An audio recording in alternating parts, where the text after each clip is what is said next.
شکار کی کہانیوں میں آپ نے جنگلی بھینسوں کے قصے بھی پڑھے ہوں گے۔ یہ بھینسیں افریقہ میں پائے جاتے ہیں۔ کسی کے پیچھے پڑ جائیں تو اسے مار کر ہی دم لیتے ہیں۔ ان کا شکار شیر کے شکار جتنا خطرناک ہوتا ہے۔ گولی کھا کر شکاری پر حملہ کر دیتے ہیں۔ اگر شکاری درخت پر چڑھ جائے تو بھینسا درخت کے تنے سے لگ کر بیٹھ جاتا اور شکاری کے نیچے اترنے کا انتظار کرتا ہے۔ اس کی ٹکر ہاتھی کو بھی الٹا کر دیتی ہے اور اس کا سینگ پیٹ چاک کر دیتا ہے۔ میری طرح آپ نے بھی جنگلی بھینسا دیکھا نہیں ہوگا۔ ہمارے ملک میں یہ جانور ہوتا ہی نہیں اور کبھی ہوتا بھی نہیں تھا۔ ایک بار ہمارا مارکا ایک ایسے بھینسے کے ساتھ ہوا تھا جو افریقہ کے جنگلی بھینسوں سے زیادہ خطرناک بلکہ خوفناک تھا۔ آج کل ہمارے وقتوں کی جہاں کئی اور چیزیں غائب ہو گئی ہیں، وہاں یہ بھینسے بھی ہیں جو بدمست ہو کر قیامت برپا کر دیا کرتے تھے۔ بعض اوقات دو بھینسے جوش رکابت میں لڑ پڑتے تھے۔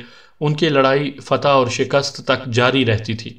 خواہ پورا دن گزر جائے، خواہ رات بھی گزر جائے، وہ کسی ایک جگہ یا کسی ایک محدود سے علاقے میں نہیں لڑتے تھے، بلکہ لڑتے لڑتے کئی کئی میل دور نکل جاتے تھے۔ یہ آواز اکثر سنائی دیتی تھی، دروازے بند کر لو، بچوں کو اندر کر لو، بھینسے لڑتے آ رہے ہیں۔ جہاں جہاں تک یہ آواز پہنچتی تھی وہاں ہڑبونگ اور بھگدڑ مچ جاتی تھی۔ لڑتے بھینسوں کو چھڑانے کا کوئی بھی طریقہ اختیار نہیں کیا جاتا تھا، کیونکہ خطرہ ہوتا تھا کہ ان میں سے کوئی بھینسا پیچھے پڑ گیا تو کچومر نکال کر ہی دم لے گا۔ میں نے یہ بھی دیکھا ہے کہ ایک بھینسا دوسرے کو ٹکروں سے دھکیلتا گیا، حتیٰ کہ پیچھے دیوار آ گئی اور کچی سی یہ دیوار گر پڑی۔ دوسرا خطرناک بھینسا وہ ہوتا تھا جو کسی وجہ سے بدمست ہو جاتا تھا، اسے پاگل یا باولا کہہ لیں۔ بدمست بھینسا انسانوں اور مویشیوں پر حملے کرتا تھا۔ اس کی پھنکار ایسی ہوتی تھی جیسے نتنوں سے شعلے نکل رہے ہوں۔ ایسے بھینسے کو قابو میں لانے کی کوئی جرت نہیں کرتا تھا۔ وہ کئی گاؤں میں گھوم جاتا اور اس کی زد میں کوئی مویشی آ جاتا تو اسے لہو لہان یا ہلاک کر جاتا تھا۔ بندوق کے سوا اس کا کوئی علاج نہیں تھا۔ آج کل جس طرح مردوں میں مردانگی نہیں رہی، اسی طرح بھینسوں میں بھی بھینسا پن نہیں رہا۔ یوں معلوم ہوتا ہے جیسے بھینسے بھی بناسپتی گھی اور ڈیپو کا آٹا کھاتے ہیں۔ نہ بھینسے لڑتے نظر آتے ہیں، نہ کوئی بھینسا مستی میں آ کر ہمارے وقتوں والا ہنگامہ برپا کرتا ہے۔ کہاں وہ وقت کہ میں نے ایک بھینسے کو دیوار گراتے دیکھا تھا، اور اب یہ وقت کہ میں نے پچھلے سال ایک بھینسے کو دیکھا جسے ایک بھینس نے پہلو میں ٹکر ماری تو بھینسا الیکشن میں ہارے ہوئے اس امیدوار کی طرح دور جا کھڑا ہوا جس کی ضمانت ضبط ہو گئی ہو۔ یہ صحیح ہے کہ پچھلا سال خواتین کا سال تھا، لیکن بھینسا آخر بھینسا ہوتا ہے۔ میں حیران ہوں کہ ان کا وہ جوش اور جذبہ کیوں مر گیا۔ آج ایک پرانا واقعہ یاد آ گیا ہے جو آدھی صدی سے کچھ زیادہ ہی پرانا ہے۔ اس زمانے کو ذہن میں تازہ کر کے جب اس واقعہ کو یاد کرتا ہوں تو یہ کوئی حیرت انگیز اور سنسنی خیز واقعہ لگتا نہیں، لیکن آج کے تعلیم اور ترقی یافتہ دور پر نظر ڈالتا ہوں تو یہ واقعہ سچا ہونے کے باوجود ناقابل یقین لگتا ہے۔ اس کہانی میں ایک ڈاکو کا بھی ذکر آتا ہے جس نے کہانی میں دلچسپی پیدا کر دی ہے، لیکن وہ کوئی نامی گرامی ڈاکو نہیں تھا۔ وہ تو 10 نمبریہ بدماش بھی نہیں تھا، صرف بدماش تھا۔ بہرحال وہ جو کچھ بھی تھا خود ہی اندازہ کر لیں۔ میں پوری واردات سنا دیتا ہوں۔ قصہ یہ ہے کہ ہمارے گاؤں سے 3 کوس دور ایک گاؤں تھا جو اب بھی ہے۔ وہاں ایک ہندو ساہوکار رہتا تھا۔ ہمارے دیہاتی علاقے میں اکثریت مسلمانوں کی تھی، ہمارے ساتھ ہندو بھی رہا کرتے تھے۔ تقریباً ہر گاؤں میں 1-2 ہندو گھرانے آباد تھے۔ یہ لوگ ساہوکارا کرتے تھے۔ مسلمان شادی، ماتم اور مقدمے بازی کے لیے ان سے سود پر قرض لیا کرتے تھے۔ رقم تھوڑی ہو تو صرف سود، اور زیادہ ہو تو سود بھی لیتے اور زیورات یا زمین گروی بھی رکھتے تھے۔ اکثر یوں ہوتا تھا کہ قرض لینے والا ادائیگی کرتا رہتا تھا مگر اصل زر جوں کا توں باقی رہتا، بلکہ بڑھتا بھی رہتا تھا۔ آخر زیورات یا زمین ہندو ساہوکار کی ملکیت میں چلے جاتے تھے۔ گاؤں یا ان لوگوں کی نظروں میں جو قرض لیتے تھے، ہندو ساہوکار کا احترام امام مسجد کی نسبت زیادہ ہوتا تھا۔ میں آپ کو صرف اپنے علاقے کے متعلق بتاتا ہوں۔ ہمارے مسلمان بھائی شادیوں کی تقریبوں پر ہندو کے سودی قرضوں کی زنجیروں میں ہمیشہ کے لیے بندھ جاتے، لیکن بے دریغ اور بے جا اخراجات سے باز نہیں آتے تھے۔ ماتم پر بھی شادی کی طرح خرچ کرتے تھے۔ خرچ کی دوسری مد مقدمے بازی تھی، اور پرانی دشمنی کی بنا پر لڑائی جھگڑے اور قتل و غارت۔ کھلیان سے جب دانے گھر آ جاتے تھے تو دیہاتی دشمنوں کو للکارتے، چھیڑ چھاڑ کرتے اور دیرینہ عداوتوں کی تسکین کی خاطر لڑائیاں کرتے تھے۔ پھر ان کی سال بھر کی کمائی پولیس، وکیل اور کچہریاں کھا جاتی اور وہ ہندو ساہوکاروں سے قرض لیتے اور زمینیں گروی رکھتے تھے۔ بعض حضرات اور ان کی خواتین بڑے فخر سے کہا کرتی تھیں کہ ہم ساری جائیداد گروی رکھ کر مقدمہ لڑیں گے۔ میں نے ماضی کی زبان میں بات کی ہے جیسے یہ کوئی پرانا قصہ ہے۔ پاکستان کے کسی بھی دیہاتی علاقے میں چلے جائیں، دیہاتیوں کی حالت اب بھی وہی ہے۔ فرق صرف یہ پیدا ہوا ہے کہ وہاں سے ہندو ساہوکار نکل گئے ہیں۔ اب لوگ زمینیں فروخت کر دیتے ہیں یا ان مسلمان بھائیوں سے قرض لیتے ہیں جو چوری چھپے ساہوکارہ کرتے ہیں۔ چوری چھپے اس لیے کہ اسلام میں سود حرام ہے۔ میں بات 3 کوس دور کے ایک گاؤں کی کر رہا تھا جہاں ایک ہندو ساہوکار رہتا تھا۔ ہمارے گاؤں میں ہندوؤں کے 2 گھرانے تھے، ان میں سے ایک ساہوکارہ کرتا تھا، اس کا نام ایشر داس تھا۔ ایک روز اس نے میرے دوست راجہ شہباز خان سے کہا کہ 3 کوس دور والے ہندو ساہوکار کو ایک ڈاکو نے دھمکی دی ہے کہ وہ اس کے گھر ڈاکہ ڈالے گا اور اس کی جوان بیٹی کو بھی اٹھا لے جائے گا۔ ڈاکو نے یہ شرط پیش کی تھی کہ ہندو اسے 10,000 روپیہ نقد دے دے تو وہ ڈاکے اور اپنی بیٹی کو اغوا سے بچا سکتا ہے۔ دوسرے گاؤں کے ساہوکار کا مجھے نام یاد نہیں رہا، اسے آپ نارائن چند کہہ لیں۔ شہباز خان نے مجھے وہ بات تفصیل سے سنائی جو اسے ایشر داس نے بتائی تھی۔ وہ کچھ اس طرح تھی کہ شانو نام کے ایک ڈاکو نے نارائن چند کو کسی کی زبانی یہ پیغام بھیجا جو میں ابھی بیان کر چکا ہوں۔ شانو نے ایک جگہ بتائی تھی، دن اور وقت بھی مقرر کر دیا تھا اور کہا تھا کہ رقم وہاں پہنچ جائے اور اگر وہاں پولیس آئی تو نارائن چند کے گھر کے بچے کو قتل کر دیا جائے گا۔ ہندو بنیے کا دھرم پیسہ ہوتا ہے۔ ہندو کے متعلق یہ محاورہ غلط نہیں کہ چمڑی جائے دمڑی نہ جائے، یعنی کھال اتر جائے تو قابل قبول، پیسہ نہ جائے۔ نارائن چند 10,000 روپے کے بدلے اپنی بیٹی کا اغوا برداشت کر سکتا تھا۔ ڈاکہ اور قتل اس کی برداشت سے باہر تھا۔ اس نے 10,000 روپیہ بچانے کی یہ ترکیب سوچی کہ ہمارے گاؤں کے ایشر داس سے کہا کہ وہ 3-4 مسلمانوں کو تیار کرے جو شانو کو عین اس وقت پکڑ لیں جب وہ اسے رقم دے رہا ہو، لیکن یہ ظاہر نہ ہو کہ یہ آدمی پہلے سے وہاں بٹھائے گئے تھے۔ ایشر داس ہندوؤں کی طرح دماغ کا تیز تھا، وہ جانتا تھا کہ ہمارے پاس شکاری کتے ہیں اور ہم شکار کھیلنے جایا کرتے ہیں۔ اسے یہ بھی معلوم تھا کہ ہم اتنے دلیر ہیں کہ جان تک کا خطرہ مول لے لیا کرتے ہیں۔ میں آپ کو اب تک جتنی کہانیاں سنا چکا ہوں ان سب سے وہ واقف تھا۔ اس کی نظر انتخاب ہم پر پڑی۔ اس نے ہمارے دوست شہباز سے بات کی۔ اس نے پہلے تو لمبی چوڑی تمہید باندھی۔ نارائن چند کی تعریفیں کچھ اس طرح کی کہ وہ گاؤں کے غریب اور نادار مسلمانوں کو مالی مدد دیتا ہے اور ہر موقع پر مسلمانوں کی مدد کرتا ہے۔ ایشر داس سودی قرضے کو مدد کہہ رہا تھا۔ پھر اس نے یہ کہا کہ مسلمانوں کے درمیان رہتے ہوئے اگر نارائن چند کی بیٹی کو کوئی اٹھا لے جائے تو یہ مسلمانوں کی بے غیرتی ہوگی۔ شہباز خان کو اس نے اکسایا اور بھڑکایا اور ترکیب یہ بتائی کہ رقم لے کر نارائن چند نہیں بلکہ وہ خود یعنی ایشر داس جائے گا۔ شہباز اپنے دوستوں اور کتوں کے ساتھ شکار کے بہانے مقررہ جگہ کی طرف جائے اور سب قریب کہیں چھپ جائیں۔ شانو رقم لینے آئے تو ایشر داس کھانسے گا۔ شہباز اور اس کے دوست پہنچ جائیں اور شانو کو پکڑ لیں، لیکن یہ ظاہر نہ ہونے دیں کہ یہ جال پہلے سے بچھایا گیا تھا، ورنہ شانو کے گروہ کے آدمی نارائن چند کے گھر ڈاکہ ڈالیں گے اور قتل و غارت بھی کریں گے، اور ہو سکتا ہے ایشر داس کے گھر کا بھی یہی حال کر دیں۔ ایشر داس نے اسے شہباز خان سے کہا کہ وہ منہ مانگا معاوضہ دے گا۔ یہ شرط بھی رکھی کہ گاؤں میں کسی کو پتہ نہ چلے۔ ایشر داس نے یہ بھی بتایا کہ وہ شانو سے ملنے خود جا رہا ہے، اس سے رقم میں رعایت مانگے گا اور جہاں رقم پہنچانی ہے وہ جگہ بھی دیکھے گا۔ شہباز نے اسے کہا کہ وہ اپنے دوستوں کے ساتھ مشورہ کرے اور پھر جواب دے۔ اس نے یہ صاف طور پر کہہ دیا کہ ہم معاوضہ نہیں لیں گے۔ شہباز نے ہم سے بات کی اور ہم تیار ہو گئے۔ آج جب میں نانا اور دادا بن گیا ہوں اس وقت کو یاد کرتا ہوں تو ہنسی آ جاتی ہے کہ یہ سکیم بالکل اہم کانہ تھی، مگر اس عمر میں ہم نے سوچا بھی نہیں تھا کہ نارائن چند اور ایشر داس خوف سے مغلوب ہو کر شانو سے بچنے کے لیے اوٹ پٹانگ ہاتھ پاؤں مار رہے ہیں اور تنکوں کے سہارے ڈھونڈ رہے ہیں۔ ہم نے اسے ایک نہایت اعلیٰ سکیم کے طور پر قبول کیا۔ ہماری عمریں ملاحظہ کریں، میری عمر 18-19 سال، شہباز میرا ہم عمر تھا، اور ہمارے باقی دوست جو اس مہم میں شریک ہوئے ہم سے سال 1.5 سال چھوٹے تھے۔ جوانی کا تازہ خون تھا، ہم لہو گرم رکھنے کے بہانے ڈھونڈتے رہتے تھے، جسے آپ شہروں میں ایڈونچر کہا کرتے ہیں۔ ہمارا لہو گرم ہوتا تھا یا نہیں؟ ہماری ماؤں کا لہو اس وقت کچھ زیادہ ہی گرم ہو جایا کرتا تھا جب ہم شکار کو روانہ ہوا کرتے تھے۔ شکار پر ساتھ لے جانے کے لیے وہ ہمیں پراٹھے پکا کر دیتی تھی۔ ہمارے باپوں کے لہو کا درجہ حرارت نارمل سے نیچے ہی رہتا تھا۔ وہ ہمیں بھاگنے دوڑنے سے روکتے نہیں تھے، اور وہ ہماری ماؤں کو واہی تباہی بکنے سے بھی نہیں روک سکتے تھے۔ وہ مردانگی اور بہادری کا دور تھا۔ کوئی باپ پسند نہیں کرتا تھا کہ اس کا بیٹا کسی سے پیچھے رہے۔ ایک وجہ اور بھی تھی جو مجھے سنجیدگی کی عمر میں پہنچ کر معلوم ہوئی، وہ یہ کہ ہمارے بزرگ ہمیں فراغت سے بچانے کی کوشش کرتے تھے۔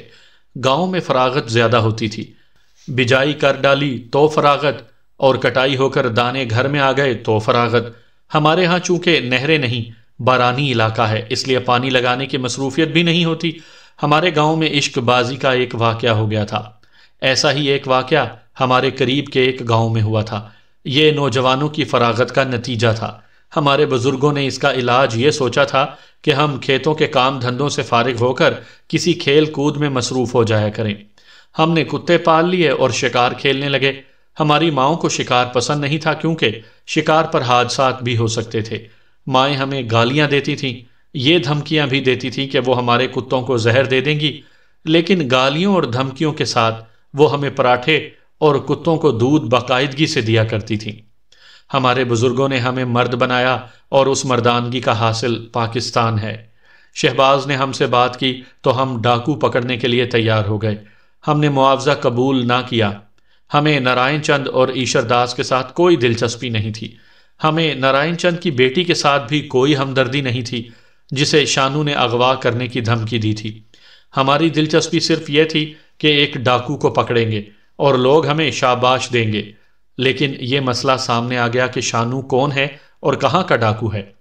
اس زمانے میں پیشہ ور ڈاکو اور راہزن ہوا کرتے تھے جن سے پولیس بھی ڈرتی تھی۔ ان کی تعداد بہت ہی کم تھی، اکثر لوگ انہیں جانتے تھے۔ ڈاکو زنی سے ہٹ کر وہ صاحب کردار بھی ہوتے تھے۔ اکیلے وکیلے مسافر کو نہیں لوٹتے تھے۔ ان کی وارداتیں بڑی خوفناک ہوتی تھیں۔ ہمارے علاقے میں دور دور تک 3 ڈاکو مشہور تھے جو پولیس کو چیلنج کر کے واردات کیا کرتے تھے، مگر شانو سے ہم واقف نہیں تھے۔ یہ نام ہم نے پہلی بار سنا۔ ہم نے گاؤں کے چند آدمیوں سے پوچھا، کسی نے یہ نام نہیں سنا تھا۔ ہم نے سوچا کہ کوئی بدماش ہوگا جس نے نارائن چند سے رقم بٹورنے کے لیے دھمکی دی ہے۔ اس خیال سے ہم اور دلیر ہو گئے۔ ڈاکو اور بدماش میں بہت فرق ہوا کرتا تھا۔ 1-2 دنوں بعد ایشر داس نے ہمیں بتایا کہ شانو تک پیغام پہنچا دیا گیا ہے کہ ہم رقم مقررہ دن اور وقت پر مقررہ جگہ پہنچا دیں گے، اور رقم ایشر داس لائے گا۔ 3 دن باقی تھے۔ میں اور شہباز جگہ دیکھنے گئے۔ اس دور میں آبادیاں کم تھیں، راستے کچے تھے، لوگ ان پگڈنڈیوں پر چلا کرتے تھے جن پر چلنے والے زیادہ ہوتے تھے۔ ویرانوں کی طرف کم ہی کوئی جاتا تھا۔ وہ جگہ ہمارے گاؤں سے تقریباً 4 کوس دور تھی۔ ہم نے وہ جگہ دیکھی۔ شانو نے علاقہ اور جگہ کا انتخاب عقل سے کیا تھا۔ کھڈ نالوں کا علاقہ تھا، جگہ گہرائی میں تھی۔ یہ ایک وسیع نشیب تھا جس میں چھوٹے بڑے ٹیلے دیواروں کی طرح کھڑے تھے۔ اس سے پرے ایک برساتی نالا بہتا تھا جو ان دنوں خشک تھا۔ اس کی دونوں اطراف عمودی اور بلند ٹیلے تھے۔ اس علاقے میں کیکر وغیرہ کے درخت عام تھے۔ ٹیلوں میں گفیں یعنی غاریں سی بنی ہوئی تھیں۔ بالکل ویران اور راستے سے دور ہٹا ہوا ایک علاقہ تھا۔ ایشر داس نے ہمیں وہ جگہ دکھائی جہاں اسے شانو کو رقم دینا تھی۔ وقت دوپہر سے کچھ پہلے کا مقرر کیا گیا تھا۔ میں نے اور شہباز نے ادھر ادھر دیکھ کر ایک وسیع گہرائی کا انتخاب کر لیا۔ وہاں ہمیں کتوں کے ساتھ وقت سے بہت پہلے آ کر چھپنا تھا۔ ایک جگہ بلندی پر دیکھی جہاں ایک لڑکے کو کھڑا کرنا تھا۔ اس کی ڈیوٹی یہ تھی کہ جو ہی شانو آئے وہ ہمیں اشارہ کر دے۔ ایشر داس نے ہمیں بتایا کہ وہ رقم اپنے ساتھ نہیں لائے گا۔ اسے اعتماد تھا کہ ہم شانو کو پکڑ لیں گے۔ ہم میں سے کسی نے بھی نہ سوچا کہ شانو کو پکڑ کر ہم پولیس کے پاس لے جائیں گے تو یہ کس طرح ثابت کریں گے کہ اس نے نارائن چند سے 10,000 روپیہ مانگا تھا، ورنہ وہ اس کے گھر ڈاکہ ڈالے گا۔ شانو یہ کہہ سکتا تھا کہ ان لڑکوں نے مجھے گھیر کر پکڑا اور دشمنی کی بنا پر الزام عائد کر رہے ہیں۔ ہمیں یہ بھی معلوم نہیں تھا کہ اس قسم کی مہم کی پلاننگ کی جاتی ہے جسے منصوبہ بندی کہتے ہیں۔ یہ تو بڑے ہو کر پتہ چلا تھا کہ ہر کام کی پلاننگ ہوتی ہے۔ اب تو بچے پیدا کرنے کی بھی پلاننگ کی جاتی ہے، بلکہ اب صرف پلاننگ ہی ہوتی ہے۔ پاکستانی سرکار بھی پلاننگ کرتی ہے اور دفتروں میں کام تو کوئی نہیں ہوتا، کام دکھایا جاتا ہے۔ ہم اپنے وقتوں میں پلاننگ سے آزاد تھے، جو کام کرنا ہوتا کر گزرتے تھے۔ ایشر داس نے ہمیں پھونک دی تو ہم اس کی مدد کے لیے تیار ہو گئے۔ ہم 6 نوجوان تیار ہوئے۔ ہمارے ساتھ افضل بھی تھا اور اس کے ساتھ اس کا خونخوار بولی کتا یعنی بل ڈاگ تھا۔ میری سنائی ہوئی کہانیوں میں آپ نے اس بولی کے کارنامے سنے ہوں گے۔ باقی 5 کتے بل ٹیریئر تھے۔ ایک روز پہلے نارائن چند ہمارے گاؤں آیا اور ہم سے ملا۔ اس نے ہم سب کو 1500 روپیہ پیش کیا، جو ہم نے قبول نہیں کیا۔ گاؤں میں ہم نے کسی کو نہیں بتایا کہ ہم کیا کرنے والے ہیں۔ دوسری صبح ابھی دھندلکا تھا جب ہم 6 لڑکے کتے ساتھ لے کر گاؤں سے نکلے۔ ایشر داس ہم سے الگ گاؤں سے نکلا اور کچھ دور آگے جا کر ہمارے ساتھ آن ملا۔ وہ ہندو بنیا تھا، اس لیے بہت ڈرپوک تھا۔ ہمارا کوئی کتا اس کی طرف دیکھتا تھا تو وہ کسی لڑکے کے پیچھے ہو جاتا اور کہتا، یہ مجھے کاٹے گا۔ ہم تیز چلنے کے عادی تھے۔ ایشر داس سے اتنی تیز چلا نہیں جاتا تھا۔ تھوڑی دور جا کر وہ ہانپ گیا۔ افضل نے اپنے بولی کو زنجیر ڈال رکھی تھی، وہ ایشر داس کے پیچھے ہو گیا۔ اس کے بولی نے پیچھے سے ایشر داس کو سونگھا۔ ایشر داس نے پیچھے دیکھا تو اس کی رفتار ہم سے بھی تیز ہو گئی۔ اس کے بعد ایشر داس کی رفتار جہاں بھی ذرا کم ہوئی، افضل نے بولی اس کے پیچھے کر دیا۔ ایک بار بولی معلوم نہیں کیوں غرایا۔ اس سے یہ انکشاف ہوا کہ ایشر داس لانگ جمپ بھی کر سکتا ہے۔ جوں جوں ہم آگے بڑھتے جا رہے تھے، ایشر داس تھکن اور خوف سے پیلا پڑتا جا رہا تھا۔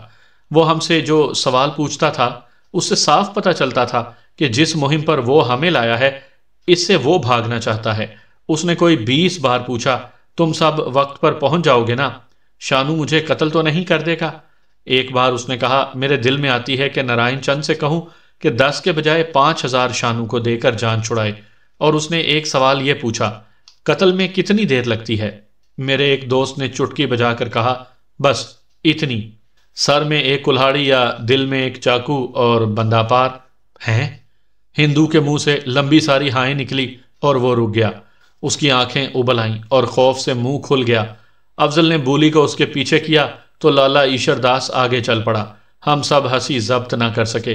ایشر داس پھر رک گیا اور روتی ہوئی آواز میں بولا، ہماری جان پر بنی ہوئی ہے اور تم ہنستے ہو؟ جاؤ، میں نہیں جاتا تمہارے ساتھ۔ وہ پیچھے کو چل پڑا۔ جاؤ لالا جی، شہباز نے کہا، شانو اسی راستے سے آئے گا، اور لالا وہیں سے گھوم کر ہمارے ساتھ چل پڑا۔ اس کا خوف اور وہم غلط نہیں تھا، کیونکہ ہم ہنستے کھیلتے جا رہے تھے جیسے کسی ڈاکو کو نہیں، گیدڑ یا خرگوش کو کتوں سے مروانے جا رہے ہوں، اور وہ نہ ملا تو شکار کھیل کر گھر کو آ جائیں گے۔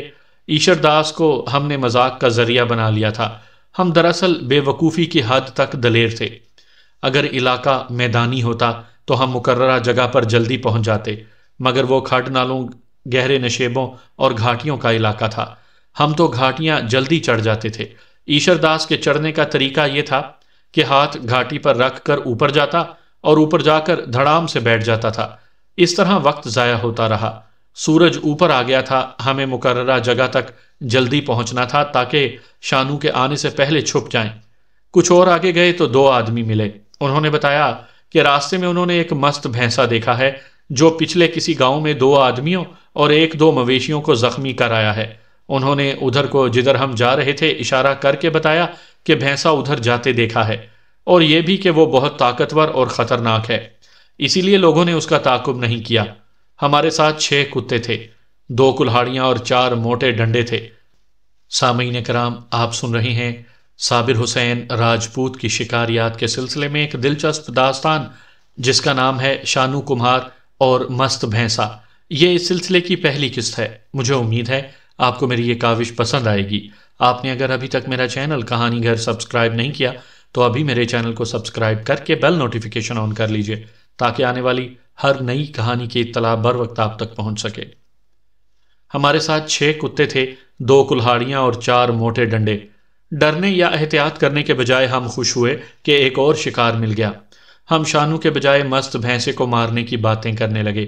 ایشر داس پریشان ہو گیا۔ اس نے کہا، تم شانو کی باتیں کرو، چھوڑو بھینسے کو، بھینسے تو پھرتے ہی رہتے ہیں۔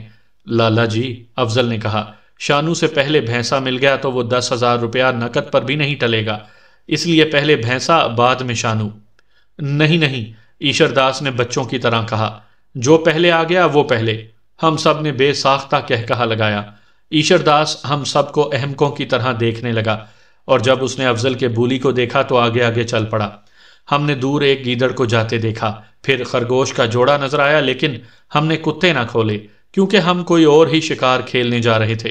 آخر مقررہ علاقہ آ گیا، ہم رک گئے۔ اسکیم کے مطابق ایشر داس سے کہا کہ وہ ہم سے الگ ہو کر مقررہ جگہ کی طرف چلا جائے۔ ہمیں چکر کاٹ کر اپنے چھپنے کی جگہ پہنچنا تھا۔ لالا چند قدم اکیلا چلا تو رک گیا، کہنے لگا ایک لڑکا میرے ساتھ آؤ، اکیلا گیا تو شانو مار ڈالے گا۔ ہم نے اپنے ایک دوست کو اس کے ساتھ کر دیا۔ اس دوست کو ہم بجلی کہا کرتے تھے۔ وہ بجلی کی طرح پھرتیلا اور قدموں کا بہت تیز تھا، بے حد دلیر اور شرارتی۔ اس کے ساتھ اس کا کتا تھا اور کلہاڑی۔ اس نے چلتے ہوئے ہم سے کہا میں لالے کو ڈرا کر بے ہوش کر دوں گا، شانو آ گیا تو اسے کہوں گا یہ پیسہ ایک بھی ساتھ نہیں لایا، اسے اٹھا لے جاؤ۔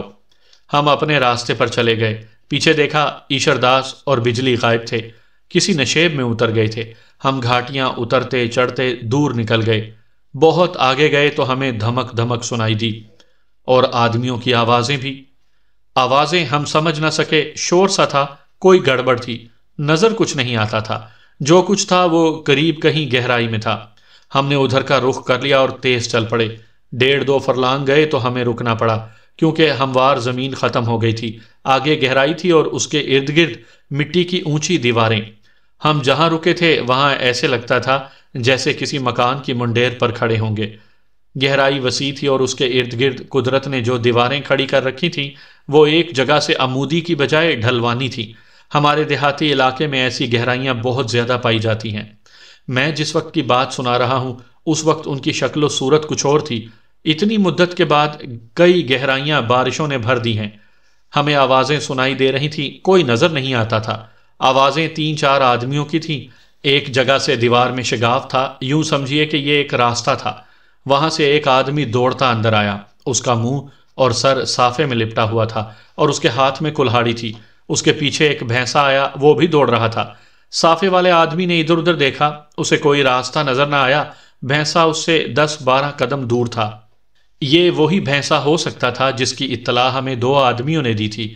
میں آپ کے تصور میں نہیں بٹھا سکوں گا کہ وہ بھینسا کتنا بڑا اور کس قدر موٹا تازہ تھا۔ آپ نے شہروں میں بھینسیں اور بھینسے دیکھے ہوں گے، ان میں سے کوئی بھی اس کے برابر نہیں ہو سکتا۔ اتنے قوی ہیکل جسم کی وجہ سے وہ بہت تیز دوڑ سکتا تھا۔ اس کے آگے بھاگنے والا وہاں سے نکلنے کا راستہ دیکھ رہا تھا۔ وہ غلط جگہ آن پہنچا تھا۔ وہ جس راستے سے آیا تھا وہاں سے 2 اور آدمی لاٹھیاں اٹھائے اندر آئے، ان کے بھی منہ اور سر صافوں میں چھپے ہوئے تھے۔ پہلا آدمی اس راستے کی طرف دوڑا لیکن بھینسے نے آگے ہو کر راستہ روک لیا۔ دونوں آدمی الٹے پاؤں بھاگے اور غائب ہو گئے۔ یہ اکیلا آدمی پیچھے کو دوڑا۔ اس جگہ کا منظر اسٹیڈیم سے ملتا جلتا تھا۔ یوں معلوم ہوتا تھا جیسے روم کے بادشاہ ایک انسان کو جنگلی بھینسے کے مقابلے میں اتار کر تماشا دیکھ رہے ہوں۔ مگر ہم زیادہ دیر تماشائی نہ بنے رہے۔ شہباز خان کی آواز مجھے آج بھی یاد ہے۔ اس نے بڑی بلند آواز سے کہا گھبرانا نہیں دوست، ہم آ رہے ہیں۔ اس آواز پر اس نے اوپر دیکھا اور کہا خدا کے لیے جلدی آؤ۔